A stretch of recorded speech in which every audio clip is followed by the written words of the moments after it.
आज तुम्हारी वजह से सिर्फ हमारा नाम खराब नहीं हुआ है, बल्कि हमारी सालों की कमाई हुई इज्जत का भी मजाक बन रहा है। अगर इस वक्त तुम्हारे पास पैसे नहीं है ना, तो तुमने जो ये अपने हाथों में कंगन पहन रखा है ना, इसे दे दो।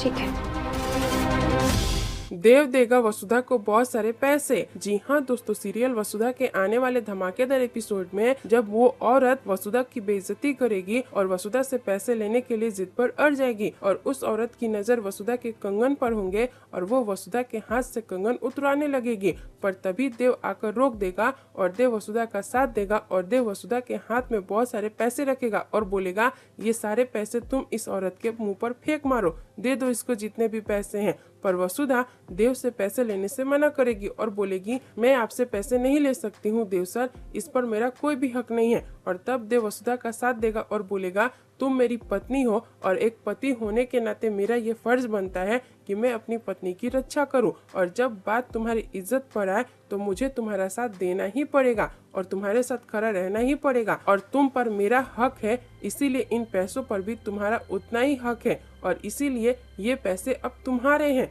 भले तुम दादी साहब को अपने पैसे की कमाई से खाना खिलाओ, पर तुम मुझसे ये पैसे तो ले ही सकती हो। और देव की बात सुनकर दादी साहब को भी सही लगेगा और दादी साहब वसुधा को समझाएंगी और बोलेंगी, देव बिल्कुल सही बोल रहा है वसु, तू देव से पैसे ले ले और इस औरत को दे दे, और जब तेरा बिजनेस चलने लगेगा तो तू देव को पैसे दे देना। और देव भी वसुधा को यही बात बोलेगा और दादी साहब और देव की बात सुनकर वसुधा देव से पैसे लेगी और उस औरत को दे देगी। और वसुधा उस औरत से बोलेगी, मुझे नहीं पता कि आपको किसने भेजा है, पर एक बात मैं आपसे इतना ही कहूंगी कि मजबूरियां सबकी होती है और बुरे दिन सबके आते हैं, पर बुरे दिन का मतलब ये नहीं कि कोई इंसान पीछे रह जाए, मैं भी आगे जरूर निकलूंगी। और फिर देव और दादी साहब दोनों ही वसुधा का साथ देंगे और देव ने वसुधा का साथ देकर वसुधा को पैसे देकर सही किया है नहीं, आप हमें कमेंट में जरूर बताएं और इस वीडियो को लाइक शेयर और हमारे चैनल को सब्सक्राइब करें।